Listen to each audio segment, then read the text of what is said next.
కామారెడ్డి జిల్లాలో ఇసుక అక్రమ రవాణా జోరుగా సాగుతుంది. బిచ్కుంద మండలం అజ్గుల్ సమీపంలోని మంజీరా నదిలో అక్రమంగా ఇసుకను తోడేస్తున్నారు. వాల్టా చట్టాన్ని కూడా యథేచ్ఛగా ఉల్లంఘిస్తుంది ఇసుక మాఫియా. పదుల సంఖ్యలో లారీలకు పర్మిషన్ తీసుకుని వందల లారీలో ఇసుకను హైదరాబాద్, మహారాష్ట్ర, కర్ణాటక రాష్ట్రాలకు తరలిస్తున్నారు. అక్రమ ఇసుక రవాణాను అడ్డుకోవాలని అజ్గుల్ గ్రామస్తులు నిరసనకు దిగారు. ఓవర్లోడ్తో లారీలు వెళ్లడంతో రోడ్లన్నీ పాడవుతున్నాయని ఆగ్రహం వ్యక్తం చేస్తున్నారు. అధికారులు వెంటనే స్పందించి మంజీరా నదిని కాపాడాలని గ్రామస్తులు విజ్ఞప్తి చేస్తున్నారు.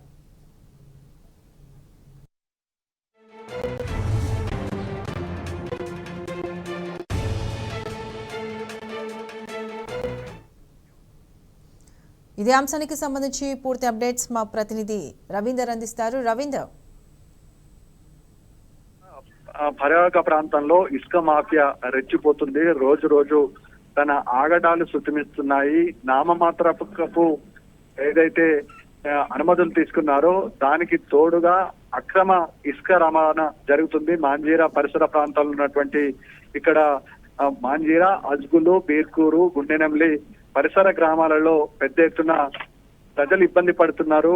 ఆ ఇబ్బందులు ఏమాత్రం పట్టించుకోకుండా ఇవాళ కామారెడ్డి జిల్లాలో ఉన్నటువంటి మాంజీరా పరిసర ప్రాంతాల్లో యథేచ్ఛగా ఇసుక మాఫియా రెచ్చిపోయి తమ తవ్వకాలే యథేచ్ఛగా నిర్వహిస్తున్న కూడా స్పష్టంగా కనబడుతుంది. గత కొద్ది రోజుల నుంచి భూగర్భ జలాలు ఎండిపోతున్నాయి.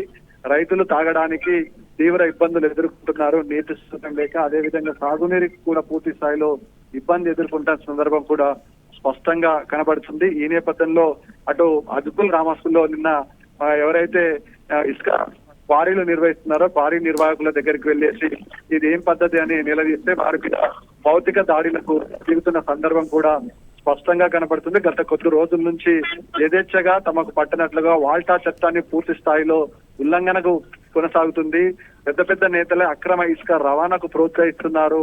యథేచ్ఛగా ప్రజల అవసరాలు, అదేవిధంగా గుంతలను తవ్వేసి అందులో ఎవరైనా బయటకు వెళ్లి చెరువు పరిసర ప్రాంతాల్లో బయటకు వెళ్లి పడితే పట్టించుకునే పరిస్థితి కూడా ఉండదు. ఇసుక తవ్వడంతో పాటు వందలాది మీటర్లు అట్లానే వదిలేయడంతో గతంలో ముగ్గురు అందులో పడి చనిపోయిన సందర్భం కూడా స్పష్టంగా కనబడుతుంది. ఈ నేపథ్యంలో అజ్గుల్ గ్రామస్తుల్లో యథేచ్ఛగా ఇదే పరిస్థితి కొనసాగుతుంది. అజ్గుల్ జుక్కల్ నియోజకవర్గానికి సంబంధించింది ఉంటుంది. ఇది జుక్కల్ నియోజకవర్గానికి సంబంధించిన లిమిట్ లో ఉంటుంది. దీని పక్కన పరిసర ప్రాంతాలు ఉంటే మాంజీరా నది వెళ్తుంది. ఈ నేపథ్యంలో మాంజీరా నదిలో అవతలి ఒడ్డు వైపు, అదేవిధంగా ఇటు బీర్కూర్ వైపు ఒక ఇసుక క్వాడర్ ని తయారు చేసి దాదాపుగా 8 నుంచి 9 క్వారీలు యథేచ్ఛగా ఇసుకను అక్రమంగా తరలించి మహారాష్ట్ర, కర్ణాటక, అదేవిధంగా హైదరాబాద్కు పంపిస్తున్నారు. ఈ నేపథ్యంలో అధికార యంత్రాంగం కూడా జిల్లా స్థాయి అధికారులు, జిల్లా కలెక్టర్, ఇక్కడ ఉన్నటువంటి ఏడీ మైనింగ్ కూడా ఏమాత్రం పట్టించుకునే సందర్భం కూడా స్పష్టంగా కనబడుతుంది. పెద్ద ఎత్తున రైతులు ఇక్కడ చేరుకోవడం జరిగింది. చేరుకున్నటువంటి రైతులు ఇది ఏం పద్ధతి అని నిలదీసడంతో రైతుల మీద ఇసుక మాఫియా రెచ్చిపోతుంది. మొన్న ఆ ఇసుక ఎవరైతే తాత్కాలికంగా ఇక్కడ నుంచి డంప్ చేయడానికి ఏర్పాటు చేసినటువంటి ర్యాంపును కూడా ధ్వంసం చేశారు. ఈ నేపథ్యంలో అక్కడ ఉన్నటువంటి గుడిసెలు ఏవైతున్నాయో ఇసుక నిర్వాహకులు ఎవరైతే ఏర్పాటు చేశారో ఇసుక నిర్వాహకులు ఏర్పాటు చేసిన గుడిసెలను కూడా అజ్గుల్ గ్రామస్తులు తగలబెట్టారు. తమ గ్రామానికి సహాయం చేయాలి.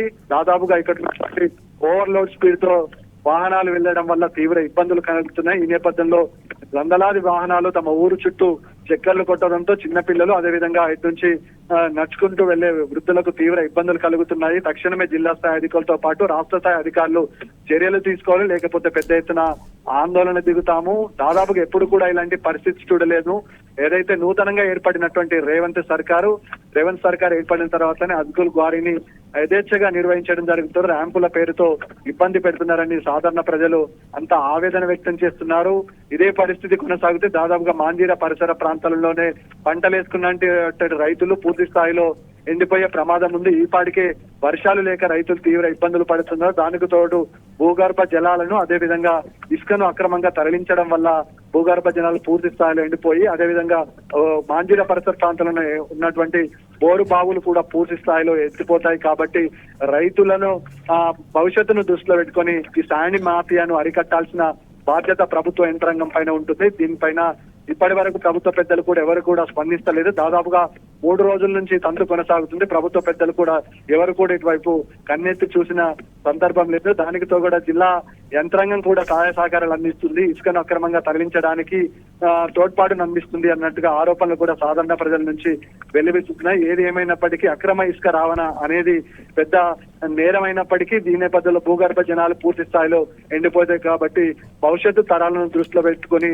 దానికి ఏదైతే శాండ్ కు నియమ నిబంధనలు ఉంటాయో ఆ నియమ నిబంధనలకు లోబడి మాత్రమే తరలించాల్సిన అవసరం ఉంటుంది. కానీ అధికారాన్ని అదేవిధంగా ఏదైతే మాఫియా ఏర్పడిందో దాన్ని క్యాచ్ చేసుకోవడానికి వల్ల వ్యవహరిస్తున్న తీరు పట్ల కామారెడ్డి జిల్లాలో ఉన్నటువంటి రైతులు, మాంజీరా పరిసర ప్రాంతాల్లో ఉన్న రైతులు ఆవేదన వ్యక్తం చేస్తున్నారు. తక్షణమే ఆపకపోతే పెద్ద ఎత్తున రాస్తా రోకో ధర్నా నిర్వహిస్తామని చెప్పడం జరుగుతుంది. Pratyusha. Right Ravinder, thank you.